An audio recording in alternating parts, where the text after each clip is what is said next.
distinguished guests of honor, dear students, dear faculty, dear participants of this year's Sommerdiskurs.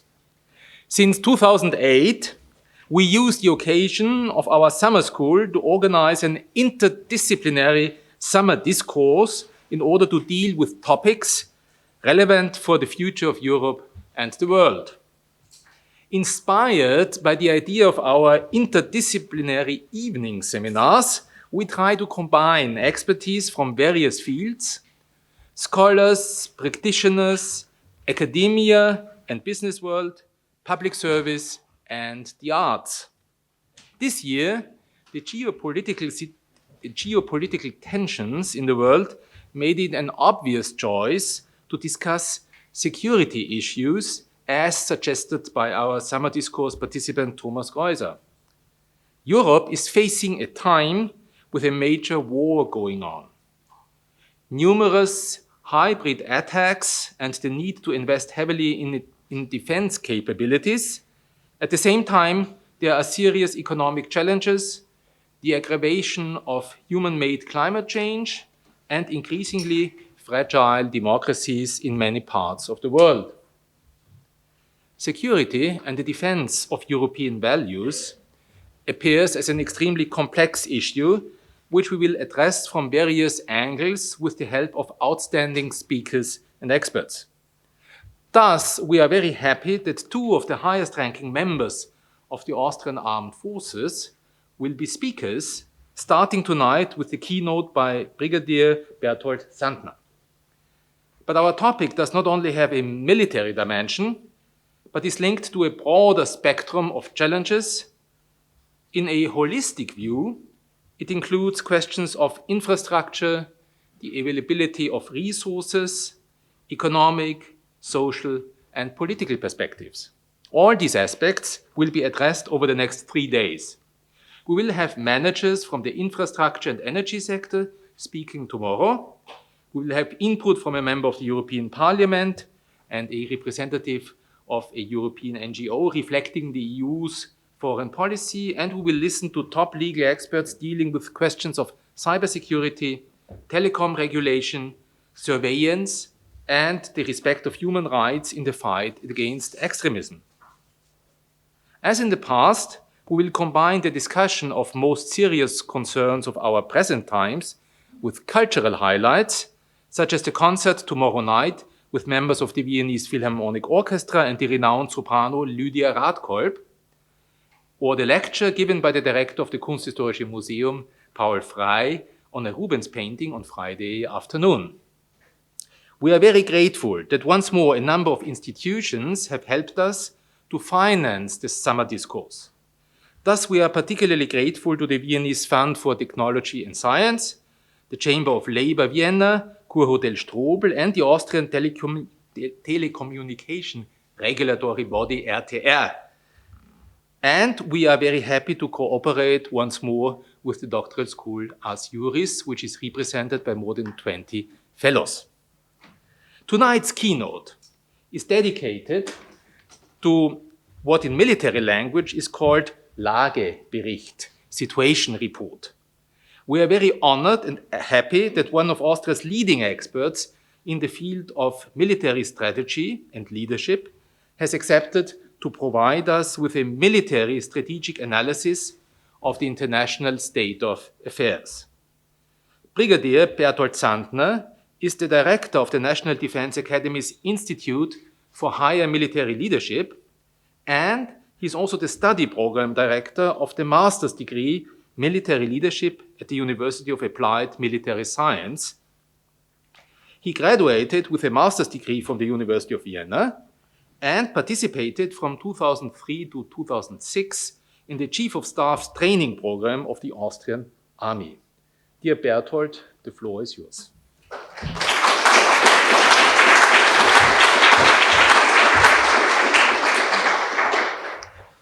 So, dear Franz Stefan, ladies and gentlemen, dear colleagues, I'm very pleased and very honored to be here tonight. I don't have to introduce me anymore. You said more or less what's to say. I just want to say why I'm also here, we do have a cooperation. The University of Vienna has a cooperation with the National Defense Academy. Especially, we have that as a University of Applied Military Sciences or Applied Sciences, in German Fachhochschule, we cannot produce doctors. So we have a cooperation with a PhD program, Interdisciplinary Legal Studies, which is a very fruitful cooperation. We produced already 16 PhDs in this cooperation. I brought one of my students with me, Wolfgang, who is a very promising student and hopefully will finalize its PhD next year or 1 year later. So, before I start with my presentation, I have 2.5 confessions. The first one might be the most interesting one for students. Did I use artificial intelligence to prepare this evening? Yes, I did. You see that Spectator cover here, it's from October 2023. I love to use that in presentation because more or less, that's the core of my presentation. This order is the New World Order. It might be a little outdated. You see Mr. Assad, but mainly Sleepy Joe, President Biden in the rocking chair. So I uploaded it to ChatGPT and said, please, I'm all very friendly, unmilitarily friendly with ChatGPT, please swap Mr. Biden by Mr. Trump. But ChatGPT refused my orders, said, no, this is a copyright issue. I can't. So after a discussion, a lengthy discussion, we came to terms that ChatGPT will create a similar picture, which you find here. So this is AI in my presentation. Second, the topic which Franz Stefan gave me is a quite dangerous topic and a quite lengthy topic, one could say, because where to start with the international state of affairs? Recently with Thailand and Cambodia, or same region, 2 nuclear powers, India, Pakistan fighting each other, or starting with the Russian war of aggression against Ukraine, which started actually in 2014, or starting with the border of US and Mexico, starting with the Strait of Taiwan, I don't know where. So in my first part of my presentation, I tried to have a kind of global state of affairs. Why is the world out of joint? Which is clearly, for those who are non-native English speakers like me, die Welt aus den Fugen. Yeah. Second confession.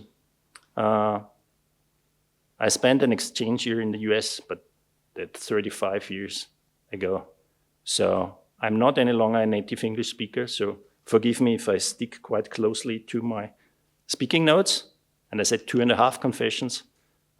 Confession 2.5, I always intend to talk much too long. So reading from my notes may help me stay within the limits Franz Stefan gave me for tonight. What I ask you to take with you from this slide is, this order is the New World Order. Take the quote. The quote is not from me, the strong do what they can and the weak suffer what they must. It's a quote from Thucydides, I would say the most famous ancient Greek historian who was covering the Peloponnesian War. And there was a small island, the Peloponnesian War between mainly Athens and Sparta. There was a small island, Melos, which wanted to stay neutral. But Athens refused that. They say, you're with us or you're against us. Melos wanted to stay neutral, and it led to the complete destruction of the island of Melos. So, meaning we're in hardcore political realism time, clearly. So take that with you. Take with you, this order is the New World Order. And then have a look at the map on the left side. This is not a map on climate change, could be. Actually, this is a risk chart for business people and travelers. Where better not to go or to invest, or where to be careful. What I ask you to take with you is to see where most of the conflicts on this globe are at the very moment. So please take the 3 aspects with you. And now, in order to get not too long, I will go to my speaking notes. So you might ask yourself why the world is in such a turmoil at the moment, and probably will be for decades to come.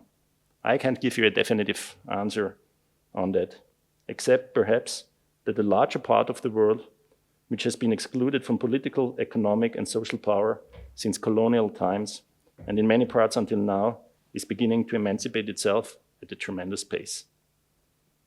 So it seems we're in an age where the world is reorganizing itself, and it is not doing so in a peaceful way. Most probably, most of you have heard of the concept of the global North and the global South. Historically, the global North, comprising primarily Western Europe, us, North America, and key developed parts of East Asia, has held dominant political and strategic influence worldwide. This dominance originated during the colonial era, when Northern powers expanded empires, controlled resources, and established global trade and governance systems.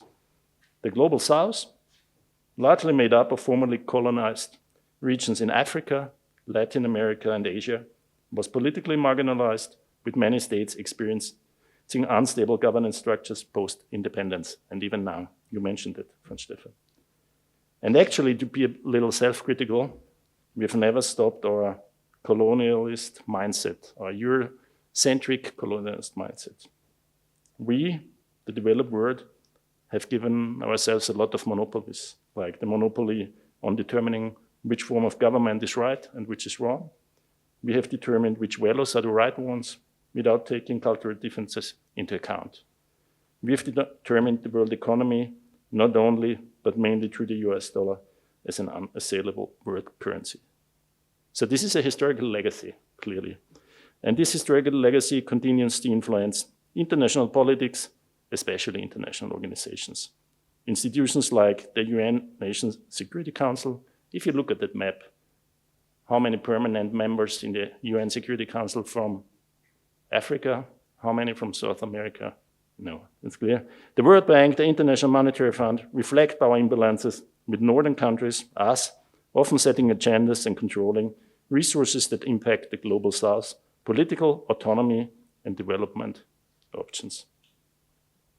But during the last decades, I would say we have witnessed the global South becoming more and more emancipated, especially towards us. But also the global South itself became an arena of strategic competition and opportunity. Emerging powers such as China, India, or Brazil are reshaping geopolitical landscapes by asserting greater influence in international forums, investing in new and regional integration, and challenging traditional power hierarchies. Nevertheless, to compare these two, I would call them blocks now.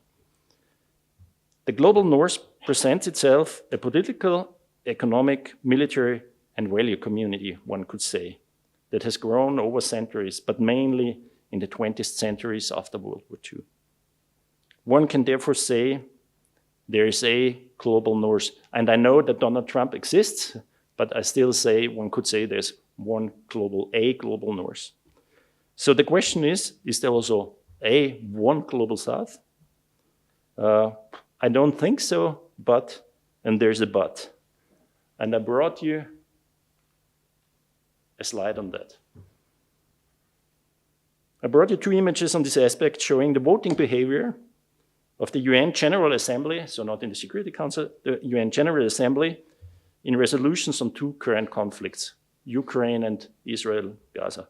Just to explain the color coding, so green is in favor, red is against, yellow is abstaining, blue is absent, and there you might find the one or other gray country. There are still states on this world not being members. But the color coding is, to understand, pretty easy. On the left side, you can find the first resolution of the UN General Assembly on the war in Gaza Strip. It was Emergency Session 1021, 27 October 23, called Protection of Civilians and Upholding Legal and Humanitarian Obligation, Israel-Gaza. There was a little bit more in the preamble on the West Bank, but mainly this was the topic. The resolution was mainly covering the of protection of civilians and upholding legal and humanitarian obligations. The resolution was introduced by Jordan on behalf of a group of Arab states following 4 failed attempts for a resolution on humanitarian pauses and ceasefires in the UN Security Council. I mentioned the UN Security Council before. So voting summary, 121 voted for, 14 voted against, 44 abstained. And if you now compare this picture with the picture in the middle, I'm sure you can find a certain coincidence there.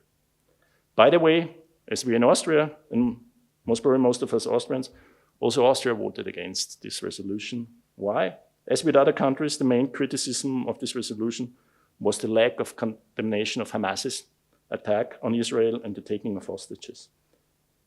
There was a respective Canadian proposal for an amendment, but this proposal did not reach the necessary majority and was not adopted. So now let's look on the other side. This is, I guess, it was the 4th resolution of the General Assembly on Ukraine. It was a resolution, actually, yes, it was the 4th one. The specific resolution mainly covers the topics of calling for Russia to pay war reparations to Ukraine by creating an international reparations mechanism. The resolution, by the way, was introduced by Ukraine. So voting summary, 94 voted for, 13 voted against, 74 abstained, 12 absent. Again, and similar as before, just the other way around, if you compare the voting behavior on the illustration with the illustration in the middle, you might find a certain correspondence. So to sum it up, there seems to be a kind of unspoken consensus in the global south. Firstly, to reject the political, economic, and ideological supremacy of the global north. And secondly, to take a kind of united fundamental opposition on fundamental questions of world order. You could also say the same for the global north. But on the other hand, and you remember the picture from my first slide, the majority of armed conflict is fought within the global south. So maybe this sounds like a paradox. And what I want to do now with you is to examine exactly that paradox from a military strategic view.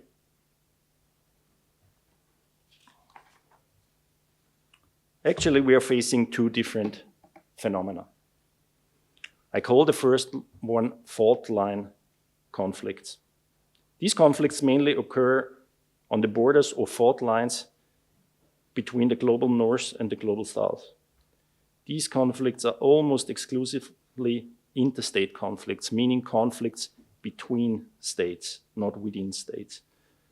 Between different countries and also most of the time between different political and ideological systems. I put some examples on the slide. There's a lot more, but clearly Russia, Ukraine. You could also see that if you stay in Europe, Russia, Georgia, or Moldova, and the role of Russia in Moldova. You could say China, Taiwan, it's not a war yet, but it's a kind of conflict zone on a fault line. China, US, Mexico, the Koreas. I would even say Israel. Israel is a special case, but I would put that all the wars Israel is fighting under this fault line conflicts. These conflicts are not primarily about territorial gains. And I do mean that. I say the war of Russia against Ukraine is not primarily a war for territorial gains. Russia is 18 million something square kilometers, so what having from some thousand more. But about expanding one's own sphere of influence or securing one's own force field. Not all these fault line conflicts have reached the state of military conflict, but I think that basically all of them have the potential to do so. Second phenomenon, I call it the reordering of the global south. And there is still a lot of legacy of colonialism in it.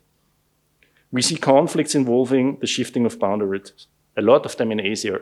I mentioned 2 today, India, Pakistan, Thailand, Bangladesh. You could even say Russia, Japan, Russia, China. Also there were some territorial issues, not at the moment. And we see a lot of conflicts in which rival parties, and I would not call them civil wars, in which rival parties fight for power within a country. Most of them, or many of them, in Africa. Most of the time leading to severe humanitarian catastrophes. Millions of people are on the run and entire regions are destabilized.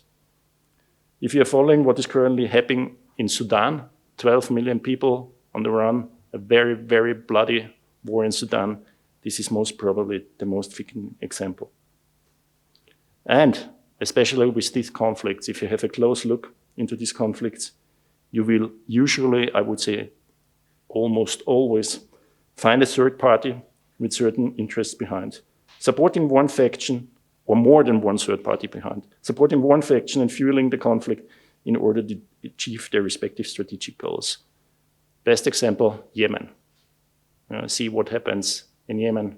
One part, I would say, politically determined by Saudi Arabia, the other part determined, instrumentalized by Iran. Also Syria. So how many parties are influencing what's happening in Syria at the very moment and supporting different factions? Turkey, the US, Israel, Russia, and so on and so forth. So swapping the military view for a political one, I would say, I said it before, we are currently facing hardcore political realism.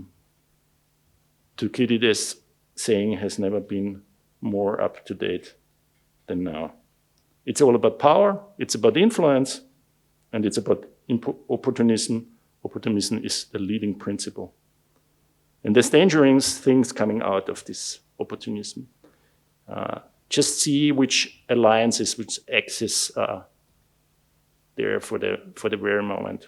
For example, Russia, North Korea.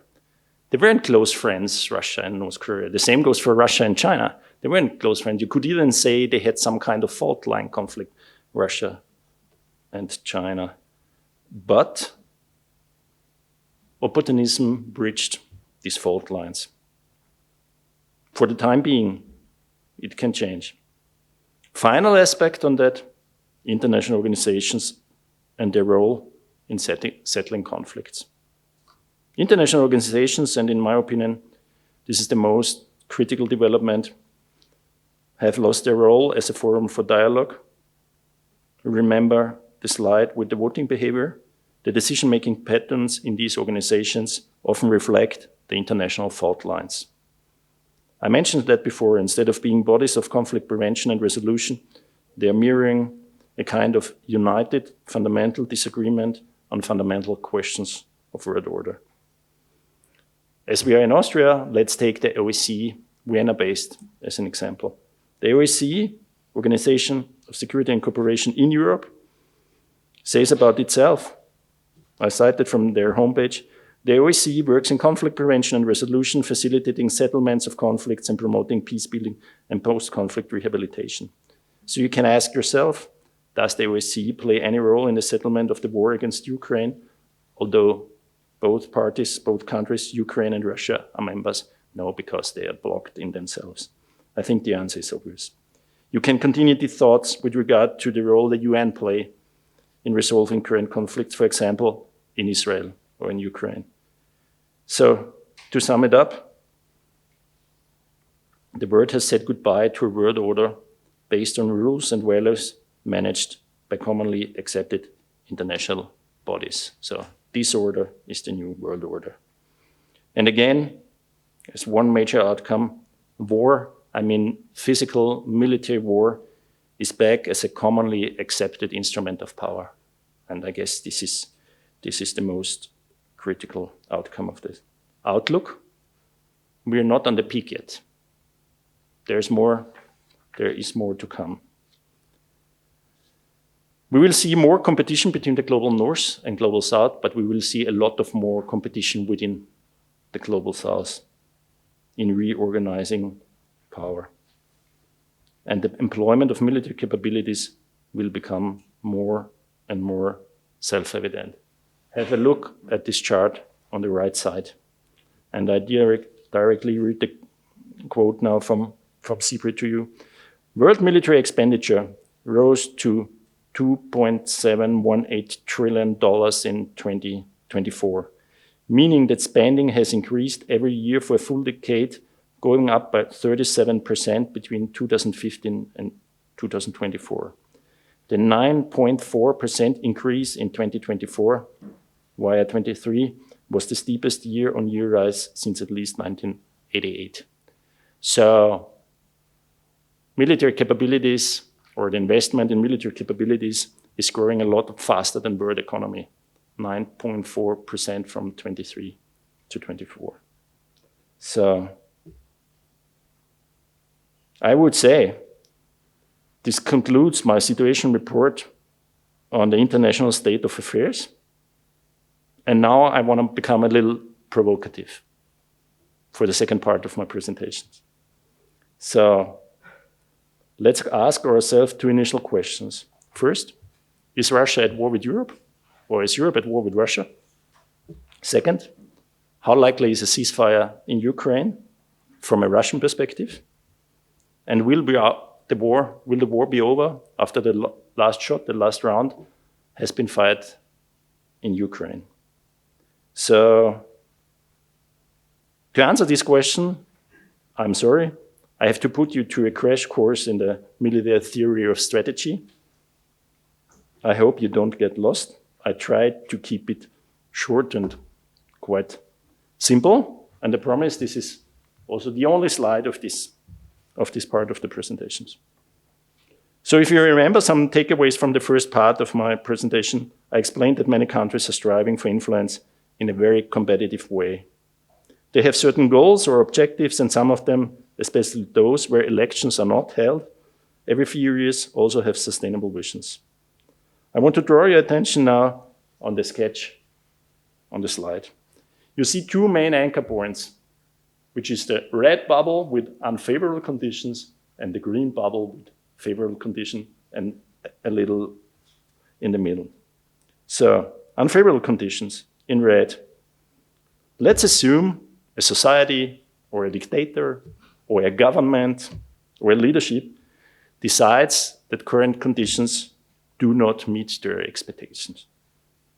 This could be, for example, just for example, a perceived lack of political or economic influence. This could be territorial claims or a certain threat perception. I give you an example. Israeli threat perception caused by the Iranian nuclear ballistic missile program. Unfavorable condition, threat perception. Once this dissatisfaction has been established, the next step is to formulate an acceptable target state. So, favorable conditions on the right side of strategy. What could that be in that case? Let's stay with the Israel-Iran example. No Iranian capabilities to threaten Israel with ballistic missiles. So, and now please have a look at the center of this box. We call that the toolbox. Actually, in military science, they're called the instruments of power. There's also, it's US. This is why there is an acrostic on dime, yeah? They're commonly accepted. You could clearly see more of them. There are more, but most common accepted are these four.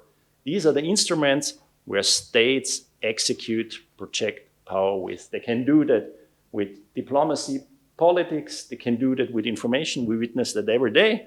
They can do that with the military, and they can do that with the economy. So this is the toolbox, the strategy toolbox, in order to come from red to green.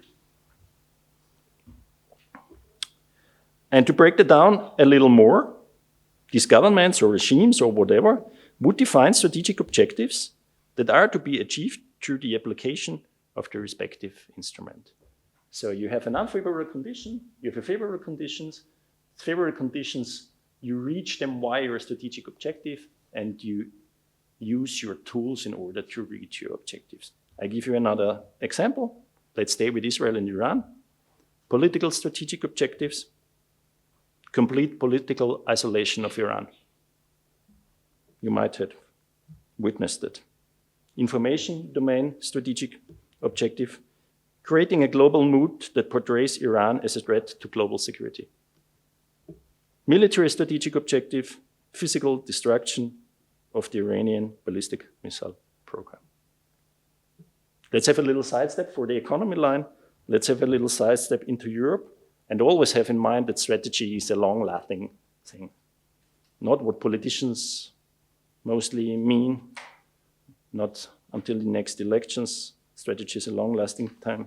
So what a Russian strategic objective in the economy line could be to create a one-sided dependence on fossil fuel, for example. So, looks very one-dimensional. Still, if you look at the sketch on the slide, everything looks pretty one-dimensional. In reality, there's a lot of mutual dependencies between the instruments of power and strategic goals.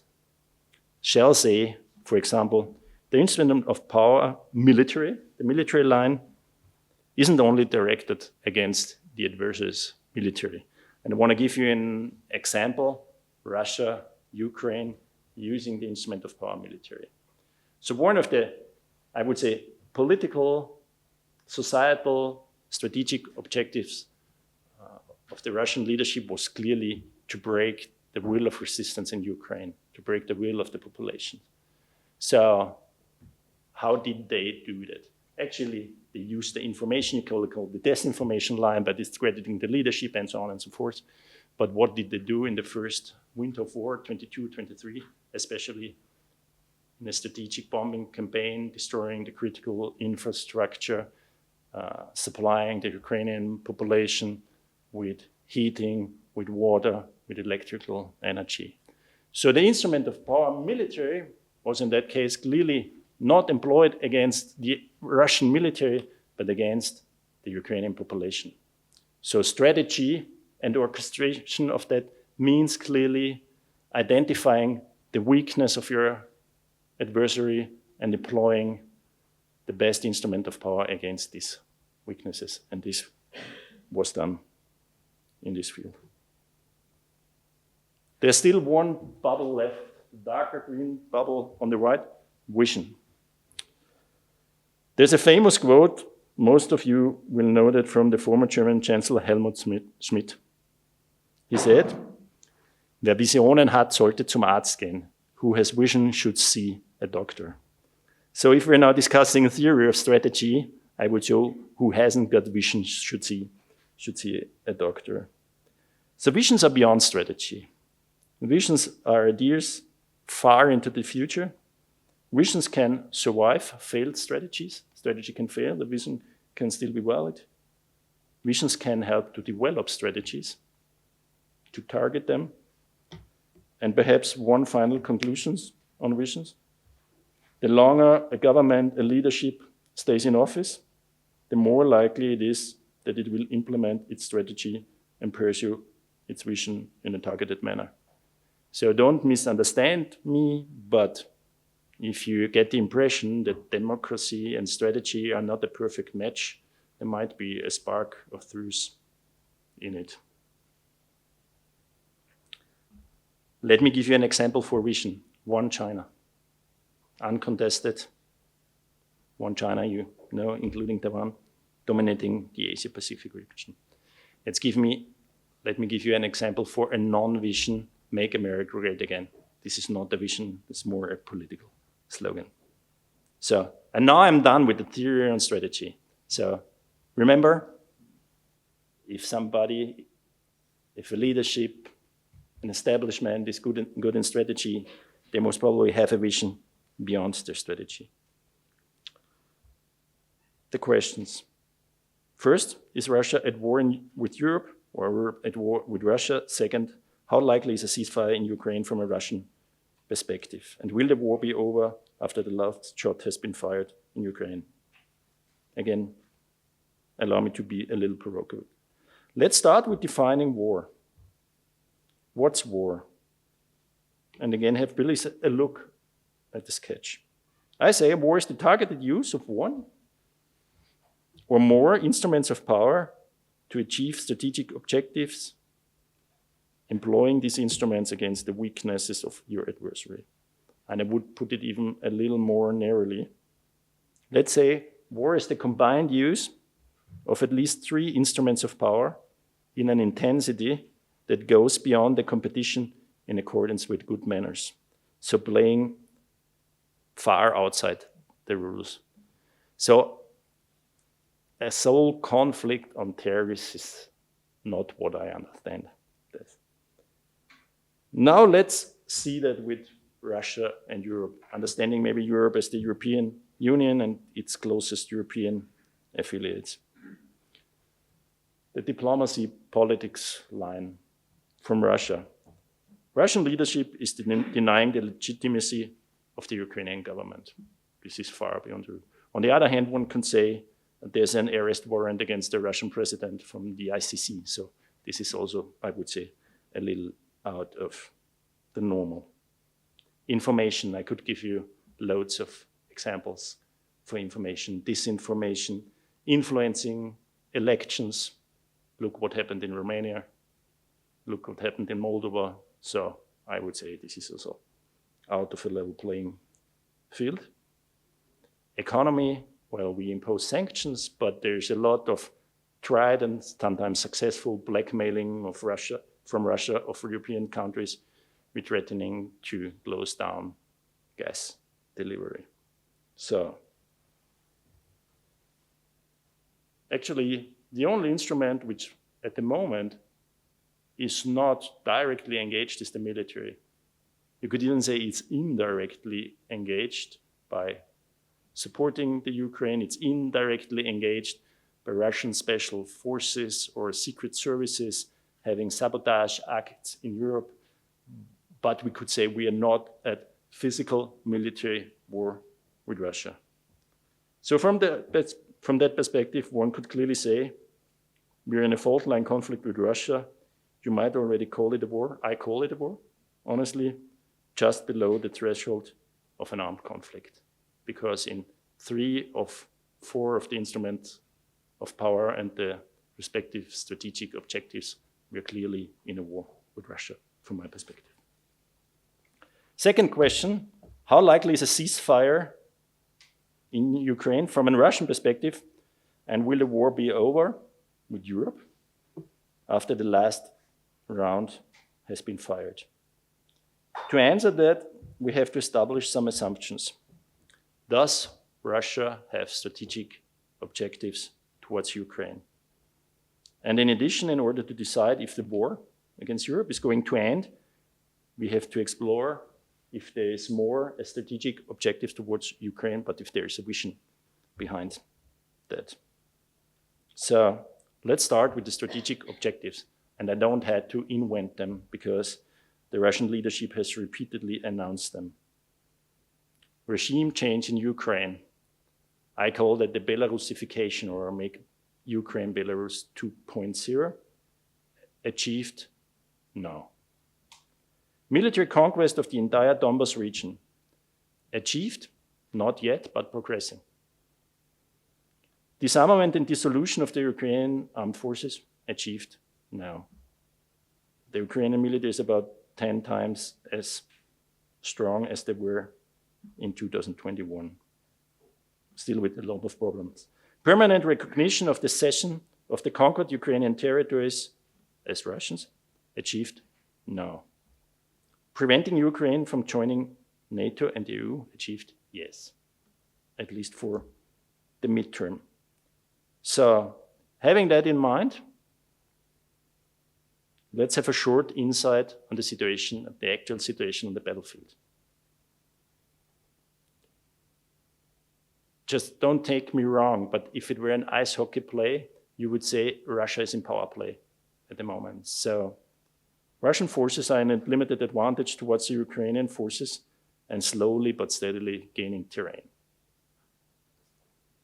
Second, the Russian military-industrial complex still can keep up with the demands of the Russian armed forces.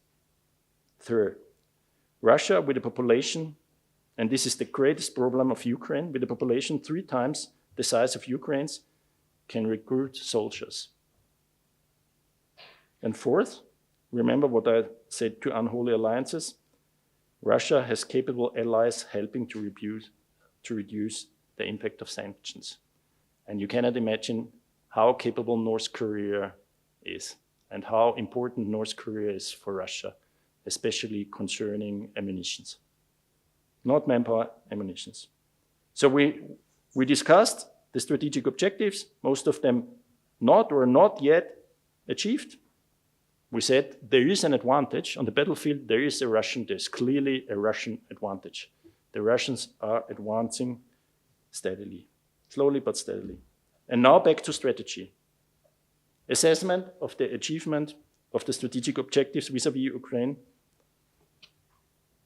Is Russia already there? No, not yet. Favorable conditions for Russia, not yet met. Can they continue to wage the war? Yes, they can. They can still recruit.